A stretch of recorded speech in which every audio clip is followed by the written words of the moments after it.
Welcome into the Irish NFL show as we look forward to the few weeks of training camps and preseason games before we get to the reality of a new NFL season.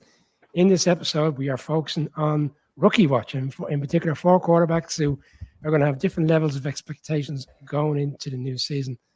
Colin, we've seen over the years some rookies that are expected to hit the ground running. I think of Trevor Lawrence, the first difficult year, Zach Wilson. You never know what you're going to get from the rookie quarterbacks, but the ones we're going to discuss look like they've got great potential going into the new season.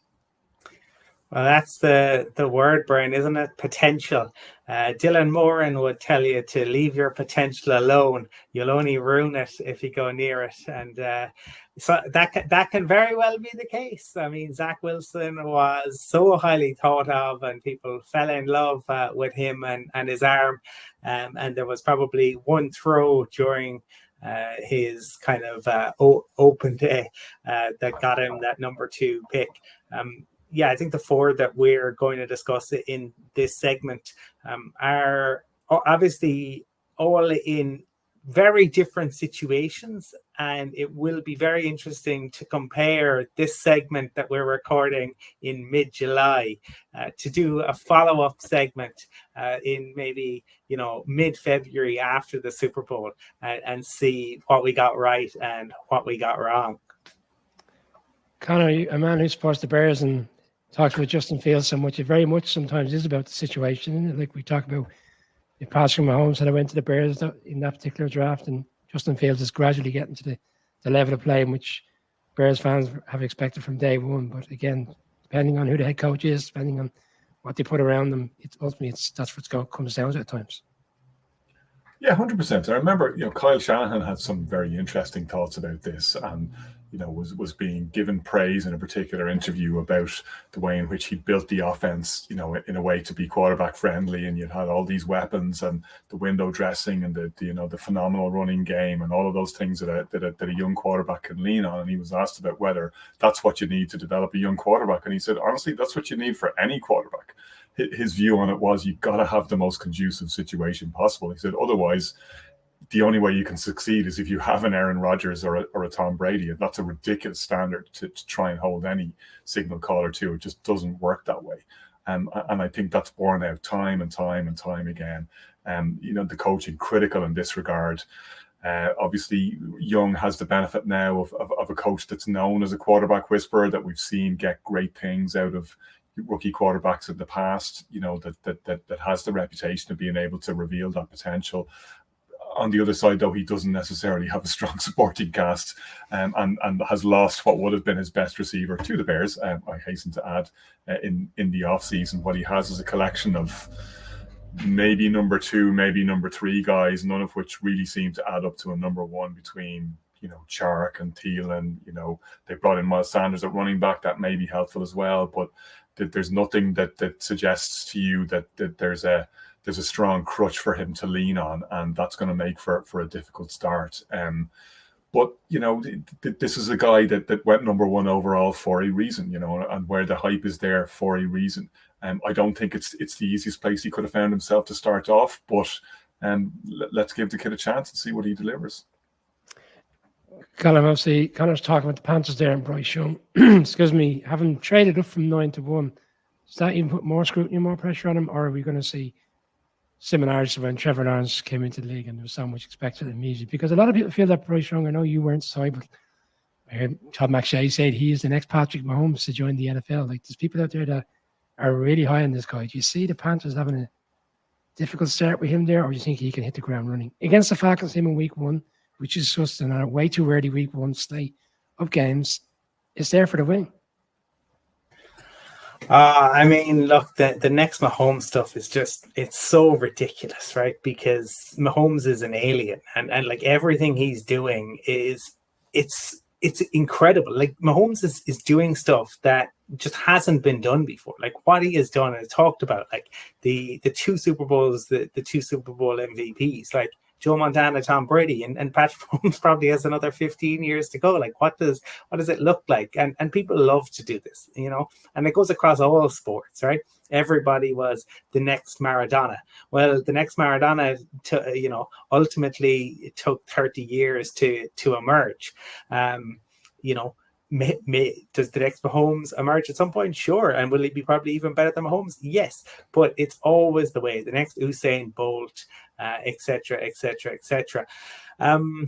It's like, remember, Mahomes came into the league, right? And he had a team that traded up for him, but they were a playoff team. Again, fell into like the perfect kind of situation where he had Tyreek Hill and Travis Kelce. And as Connor rightly points out, that's not the case with the Panthers. Again, I think he is a good coach. I really like Frank Reich, but it is insane to me that, you know, people are labeling him as the next Mahomes. Being the number one pick guarantees absolutely nothing. Okay, this is doing your leaving cert and then you go into college. Like, it doesn't matter how many points you got. You're in college now, and you know that's it. Like, good luck. You stand on your own merits, and you got to figure out. And sometimes it's like the course. It's a great fit. Your course coordinator is really good, and everything is hunky dory. Sometimes you realize, oh, I have made a huge mistake. Why am I studying organic chemistry? I don't want to do this in any way, shape, or form.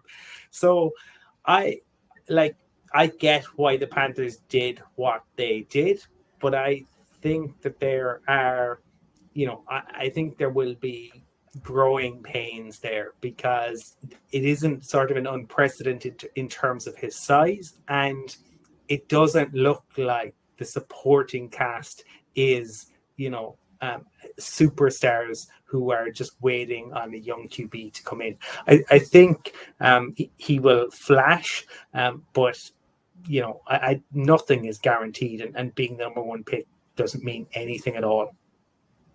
Organic chemistry. Will the chemistry be right between Frank Reich and Bryce Young? Bear in mind, leading up to the draft, Connor, that there was suggestions that he really wanted CJ Stroud, but the owner wanted Bryce Young, and the owner got his way in the end. That seems to be the general consensus leading up to the draft. But obviously, they've kind of pushed back on those stories. Yeah, it's kind of unfortunate when Frank spent his time in Indianapolis never quite getting the guy he wanted, although he did want Carson Wentz, and that didn't work out too well. But I think what we've seen a body of work over his coaching career where he is able to mind meld with young QBs. He has that go to the Buick style that seems to work, and I think if there's something there to be unlocked, he's one of the better guys that you'd want to have on hand to do it.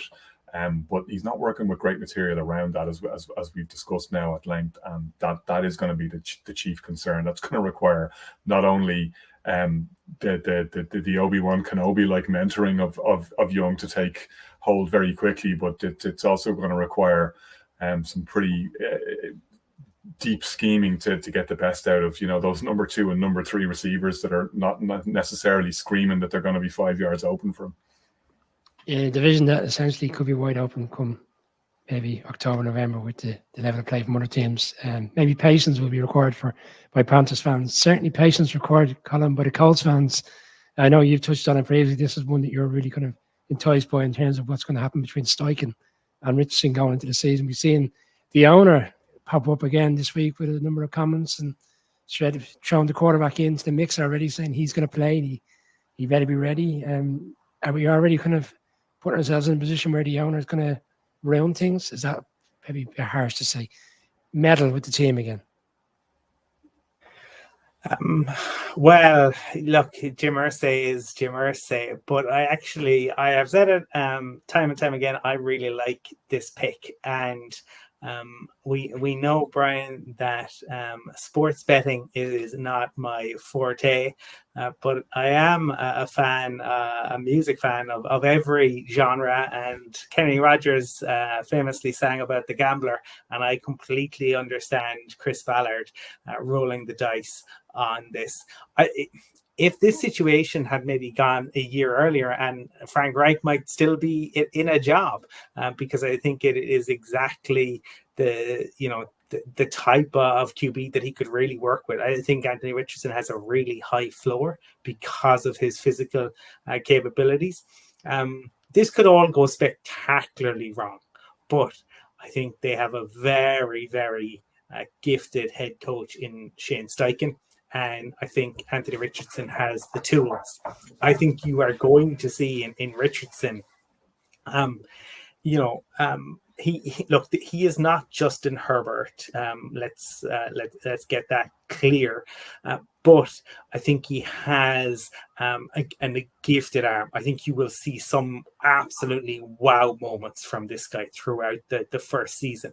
And I think Shane Steichen could mold him into being the best QB that the Colts have had in quite some time.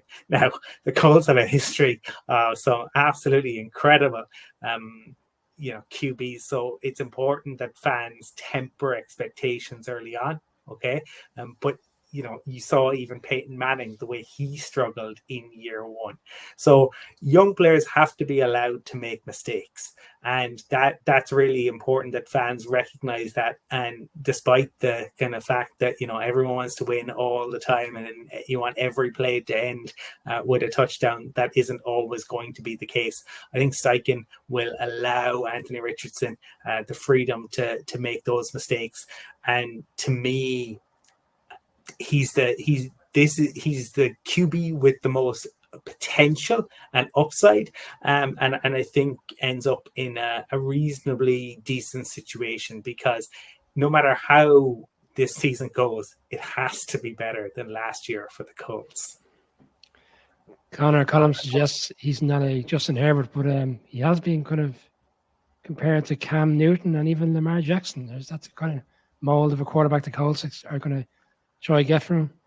Well, looking at the tape, and he's one of those guys that just forces that sharp intake of breath. Like you don't have to have watched an awful lot of football to see that arm is an absolute cannon. Like, it's really special. I think Colin was absolutely right. Whatever we see, there's going to be lots of spectacular moments, and there are going to be some highlight-worthy plays. I think he's going to be throwing the ball in the mixer as well, and he's probably going to be high on the turnover-worthy play metric that I love among my advanced analytics. Steichen, as Colin has also said, it's probably the one that people are penciling in as this year's Brian Daboll. He's the head coach that everybody expects to do great things. Again, it's an unfortunate fact in the NFL. There are only 32 chairs, and not many of them become available at any one time. So you got to take the opportunity when it comes around.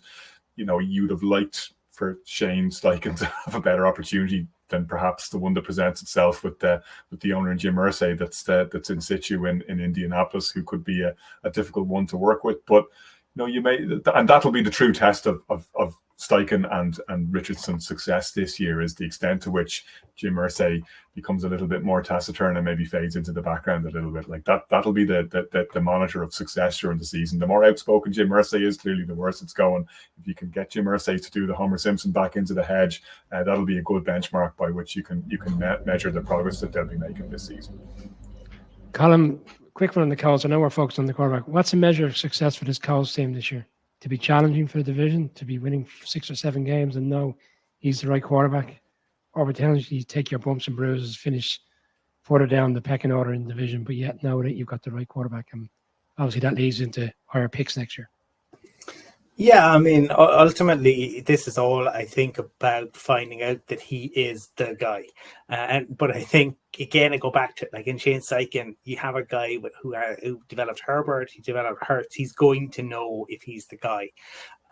Because the division they're in and because the owner they have, I'm sure he will expect all sorts. But to me, yeah, if they were to end this, and because remember, Herbert's first season, didn't end in glory for the Chargers, but you immediately knew he was the guy. And I don't know if we're going to see that from Richardson. If we do, and we could, but I think it's unlikely. But if we come out of this going, my goodness, this guy, we know the arm is special, but he's capable of being a top, 5 QB after another year, right? In year 3, he could take the real jump.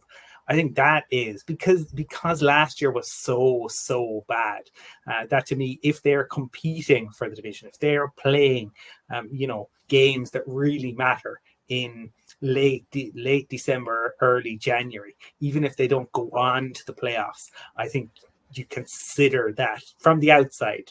From the outside, it's easy to say that, right? When you're not a fan of the team, but to me, that would be some, qualified success. Interesting times ahead in the AFC South. Conor, I'm going to come to you next. Two we've put into the list, not necessarily rookies, but have a rookie feel about them. Bearing in mind he played very little last season, towards the back end of the season. First one, I know you like Arthur Smith, you've spoke about very fondly on previous shows. You've got Desmond Ridder, who played from week 14 to week 17, didn't show his first touchdown until the Cardinals game. And again, in a division like we touched on with the Panthers, with mixed expectations for all teams. What's a successful season? Are they in the position where they're trying to figure out whether Desmond Ridder is the long-term answer, or Art Smith has been very confident on him to date and thinks he is the answer? Well, he has, but then he was kind of reluctant to throw him into the mix last season. So how much confidence does Arthur Smith really have in him? He seemed a little bit hesitant to put him into the fray.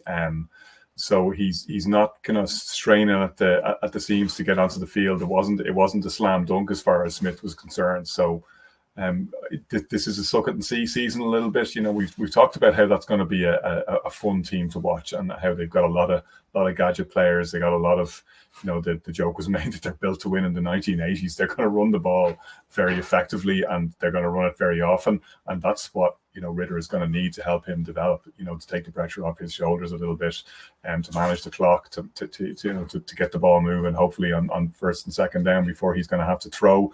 And I think they can manage him into the mix very well. I don't think he's being thrown in off the deep end. It's not the most competitive division either, or rather, it's competitive for the wrong reasons, and that nobody's particularly high, particularly too far above the morass there, too far above mediocrity. So, it's an easier situation than some you could find yourself in for sure. And I think Smith he's a clever coach, and he knows how to take the pressure off that young quarterback, and so he'll give him every chance to succeed. I'm not necessarily sure that they're convinced that he's the guy, and they may be going shopping next season. We'll see how that one goes.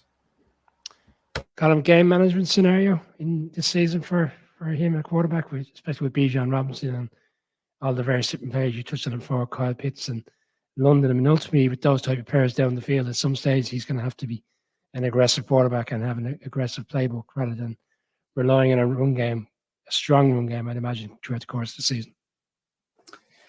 Well, they will have to, because I keep bringing it up, but you can't just rely. Your three teams had players with 1,500 yards, didn't make the playoffs. See, the run game alone isn't enough, and the weapons are there. We've all seen the memes about the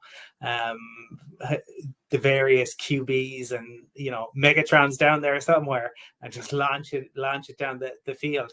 Well, when you have Kyle Pitts, I mean, this is a big year for Kyle Pitts, I think. And it should be the case that, as a QB, you should almost be able to go, Kyle Pitts is down there somewhere, and just launch it down there and have him go up and win it.